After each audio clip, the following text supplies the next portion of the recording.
Now, good morning, students. Second chapter video number 2 basic accounting terms. ठीक है, दो तीन टर्म्स हम पहले डिस्कस कर चुके थे विद इन एग्जाम्पल.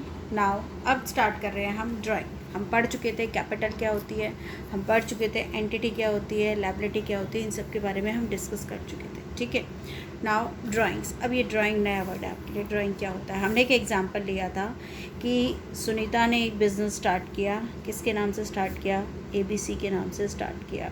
जो इसने पैसे लगाए वो कैपिटल कहलाई, और जो अमाउंट की कमी पड़ रही थी बाहर से लिया वो लायबिलिटी थी. ठीक है, ABC जो है अपने आप में एक एंटिटी बन गई, अलग से फॉर्म बन गई. ये अब सुनीता के नाम से नहीं जानी जाएगी, ABC अपने नाम से जानी जाती है. ठीक है, और हमने सोचना इस फॉर्म के अकॉर्डिंग है. तो ड्राइंग्स क्या होता है कि बेटा जैसे मैंने बिज़नेस स्टार्ट किया, तो बिज़नेस स्टार्ट करने के लिए जो कैपिटल लगाई तो वो पैसा मैंने लगाया, तो दैट इज़ कॉल्ड कैपिटल. कई बार क्या होता है कि इस ऑनर को, सुनीता को, ऑनर को जो है पैसे की ज़रूरत पड़ जाती है, और वो इस बिज़नेस में से कुछ पैसा अपने पर्सनल यूज़ के लिए ले ले, घर खर्च के लिए ले ले, घर में किसी चीज़ की पेमेंट करनी है तो इस बिज़नेस में से पैसा निकाल करके अगर वो अपने घर खर्च में लगा दे या पर्सनल यूज़ के लिए लगा दे तो दैट इज़ कॉल्ड ड्राइंग. इसे ड्राइंग कहा जाता है. ठीक है, तो ड्राइंग का मतलब क्या है कि वो अमाउंट जो बिज़नेस से ऑनर जो है बिज़नेस से अपने पर्सनल यूज़ के लिए जो पैसा निकालता है दैट इज़ कॉल्ड ड्राइंग्स. तो ये भी ड्राइंग जो है वो भी दो तरीके की होती है आपकी. ये कैश में भी हो सकती है कि आपने बिज़नेस में से पैसा निकाल लिया और खर्च कर दिया अपने किसी काम के लिए, या फिर काइंड्स में भी हो सकती है. काइंड्स में कैसे कि मीन्स जो ABC फॉर्म मैंने बिज़नेस स्टार्ट किया हुआ है, ये ABC मेरी दुकान है या शॉप है, मान लो कुछ भी है. एक शॉप का एग्जाम्पल लेते हैं. ठीक है, छोटे मोटे जो ये बिज़नेस है, दुकानें होती हैं, मान लो बुक स्टोर है, ABC ये बुक स्टोर था मेरा. ठीक है, बुक स्टोर है, मैं बुक्स बेचने का काम करती हूँ. ठीक है, अब इस बुक स्टोर से मैं क्या किया मैंने कि अपने घर में यूज़ के लिए, अपने बच्चों के लिए मैंने इसमें से मान लो कोई सी भी क्लास की 10th क्लास की बुक्स इस अपने स्टोर से ली और ले जा कर के अपने पर्सनल यूज़ के लिए अपने बच्चों को दे दी, तो मैं उसकी पेमेंट तो करूँगी नहीं. तो दैट इज़ कॉल्ड ड्राइंग्स. या मुझे किसी रजिस्टर की ज़रूरत है, या मुझे पेन की ज़रूरत है, या मुझे कॉपी की ज़रूरत है, और मैंने इस ABC बुक स्टोर जो है मैंने इससे वो बुक ले करके अपने पर्सनल यूज़ के लिए रख ली, तो वो सब ड्राइंग्स कहलाती है. तो ड्राइंग्स का मतलब क्या होता है कि बिज़नेस में से अगर ऑनर पर्सनल यूज़ के लिए पैसा निकाल ले तो that is called drawings. Drawings भी दोनों तरीके की होती है. आप कैश में भी निकाल सकते हैं और काइंड्स में भी हो सकता है. काइंड्स में भी जिस टाइप का आपका बिजनेस है, अगर उसमें से उस प्रोडक्ट को भी आप पर्सनल यूज़ के लिए निकाल लेते हैं तो वो भी ड्राइंग्स कहलाता है. ठीक है, दैट इज़ कॉल्ड ड्राइंग्स. आगे आता है बिजनेस ट्रांजेक्शन. अब बिजनेस ट्रांजेक्शन क्या होता है कि भाई बिजनेस स्टार्ट किया है तो बिजनेस के अंदर जितनी भी डीलिंग होती है, ठीक है, जितनी भी फाइनेंशियल इवेंट्स होते हैं टू पार्टीज़ के बीच में, recorded in the books of account, it is called financial event या बिजनेस ट्रांजेक्शन कहलाती है. क्या कहने का मतलब है कि जो ये ABC फॉर्म मैंने स्टार्ट कर दी, तो ABC फर्म जो है खरीदने का काम, बेचने का काम कर रही है बुक्स को. तो ABC फर्म जिसको भी बुक को बेच रही है, जो भी इनसे ख़रीद के लेके जा रहा है, जितने भी नाम है, तो इन दो लोगों के बीच में जो ट्रांजैक्शन हो रही है, ये परचेज़ करने वाला है, ख़रीदने वाला है, और ये बेचने वाला है, तो ये सब क्या है? ट्रांजैक्शन कहलाती है. मतलब बिज़नेस के अंदर दो पार्टीज़ के बीच में जब कोई इवेंट होता है, फाइनेंशियल इवेंट जिसमें पैसे का लेन देन भी ज़रूरी है. अब इसने बुक बेची होगी, मान लो कोई अजय है, वो इससे बुक खरीद करके लेके गया. ठीक है, इसने अजय को बुक बेची तो बदले में अजय ने क्या दिया? पैसा दिया होगा. ठीक है, तो ये कहलाएगी बिजनेस ट्रांजैक्शन. ठीक है, किसी और ने भी, आप सब भी बुक स्टोर पे जा कर के बुक खरीद करके लेके आए हो, तो बुक लाए हो तो बदले में पैसा दे करके आए हो, तो ये क्या कहलाएगी? Business transaction. तो बिज़नेस ट्रांजैक्शन का मतलब क्या होता है कि वो सारी ट्रांजैक्शन जो दो पार्टीज़ के बीच में होती है, एक खरीदने वाला होता है, एक बेचने वाला होता है, और दोनों के बीच में फाइनेंशियल डील होती है, मतलब बदले में पैसा भी दिया जाता है, तो वो सारी आपकी बिज़नेस ट्रांजैक्शन कहलाती हैं. तो बिज़नेस के अंदर तो डे टू डे ये ट्रांजैक्शन होती ही रहती है, क्योंकि अगर प्रोडक्शन का बिज़नेस है तो भी किसी चीज़ को प्रोड्यूस करते हैं, और प्रोड्यूस करके क्या किया जाता है? मार्केट में उसे सेल किया जाता है, बेचा जाता है. ठीक है, अब प्रोड्यूस करने के लिए भी रॉ मटेरियल हम खरीद के लेकर के आ रहे हैं सप्लायर से, तो वो भी बिज़नेस ट्रांजैक्शन है.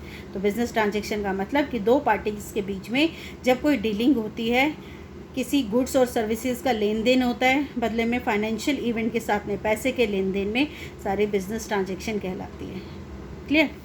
Next, accounts. अब बात करते हैं हम अकाउंट्स की। तो अकाउंट्स क्या होता है कि जितना भी हमने बात की ना अभी, कि जितना भी कोई छोटा सा दुकानदार हो चाहे बड़े से बड़ा बिजनेसमैन हो, कोई भी हो, हर कोई चाहता है कि उसके बिज़नेस की क्या कंडीशन है, उसे प्रॉफिट हो रहा है, अगर प्रॉफिट हो रहा है तो कितना हो रहा है, अगर प्रॉफिट नहीं हो रहा है, लॉस हो रहा है तो क्यों हो रहा है। तो वो सब जानना ज़रूरी होता है उसके लिए। हर कोई जानना चाहेगा इस चीज़ के लिए कि अगर किसी ने कोई बिज़नेस स्टार्ट किया है तो ज़रूर जानना चाहेगा कि उसको प्रॉफिट हो रहा है या लॉस हो रहा है। तो यह प्रॉफिट या लॉस निकालने के लिए वो क्या करेगा, क्योंकि हम सब ह्यूमन बीइंग है, सब कुछ दिमाग में याद रखना पॉसिबल किसी के भी नहीं होता है। तो वो इन सब ट्रांजेक्शन्स को जो जो बिज़नेस में होती है कि आज मैंने इतने का सामान बेचा, वो एक कॉपी में लिखना स्टार्ट कर देगा। आज मैं इतनी बुक्स ख़रीद कर लेकर के आया होलसेल में, मैंने इतनी सेल कर दी, रोज़ का डाटा वो अपने कॉपियों में लिखना स्टार्ट कर देगा। अगर कोई छोटा बिजनेसमैन है या कोई शॉपकीपर है तो ठीक है, तो वो डेली का डेली डाटा लिख देगा। 1 तारीख को मेरी दुकान से इतने की बिक्री हुई, 2 तारीख को मेरी दुकान से इतने की बिक्री हुई, 3 तारीख को इतनी बिक्री हुई। तो वो जो बना रहा है दैट इज़ कॉल्ड अकाउंट्स। ठीक है, ये क्या कहलाएगा, अकाउंट्स कहलाएगा। छोटे लेवल पे मैं किसी एक दुकानदार की बात कर रही थी। और अगर कोई पूरी फर्म है, बड़ी फर्म है, तो अब बड़ी फर्म के अंदर भी रोज़ रेगुलर बेसिस पे कोई ट्रांजैक्शन होती है। बड़ी फर्म को भी रॉ मटेरियल भी परचेज़ करना पड़ता है। ठीक है, तो रॉ मटेरियल परचेज़ किया जिस डेट को, वो भी लिखेगी कहीं ना कहीं। ठीक है, वो सेल कर रही है गुड्स को, तो रोज़ के सेल भी लिखेगी, इतने टन आज चला गया, इतना टर्नओवर इतना हो गया, तो सेल भी ज़रूर लिखेगी। वो सारे जितने खर्चे हो रहे हैं उन सबको भी लिखेगी कि इलेक्ट्रिसिटी का इतना बिल उसने पे किया, उसने इतना सैलरी दी, सब कुछ लिखेगी। ठीक है, तो ये क्या कहलाते हैं, इसके लिए बड़ी फर्म जो है डिफरेंट टाइप्स के अकाउंट्स बनाती है, क्योंकि ये बड़े लेवल पे होती है। तो इन छोटी मोटी कॉपी पे लिखने से काम नहीं चलता है, इसके लिए बहुत सारे वो अकाउंट्स बनाती हैं, जो हम आगे चल के पढ़ेंगे। आपको बताऊंगी आगे चल के मैं, जिसको जर्नल से स्टार्ट होते हैं। जर्नल एंट्री मतलब पहले बुक में लिखना स्टार्ट करेंगे, फिर लेज़र आ जाता है, लेज़र के बाद में आपकी क्या आ जाती है, लेज़र पोस्टिंग कर देते हैं, देन ट्रायल बैलेंस बनाया जाता है। ये मैं बताऊंगी आपको वन बाय वन, वो मैं सिर्फ आउटफ्लो बता रही हूँ आपको। ट्रायल बैलेंस बनाया जाता है और ट्रायल बैलेंस के बाद में फाइनल अकाउंट। फाइनल अकाउंट से प्रॉफिट और लॉस पता चलता है। इन सब की डिस्कशन हम बाद में करेंगे, इस चीज़ के बारे में सोचने की ज़रूरत नहीं है, सिर्फ अकाउंट्स का ध्यान रखो।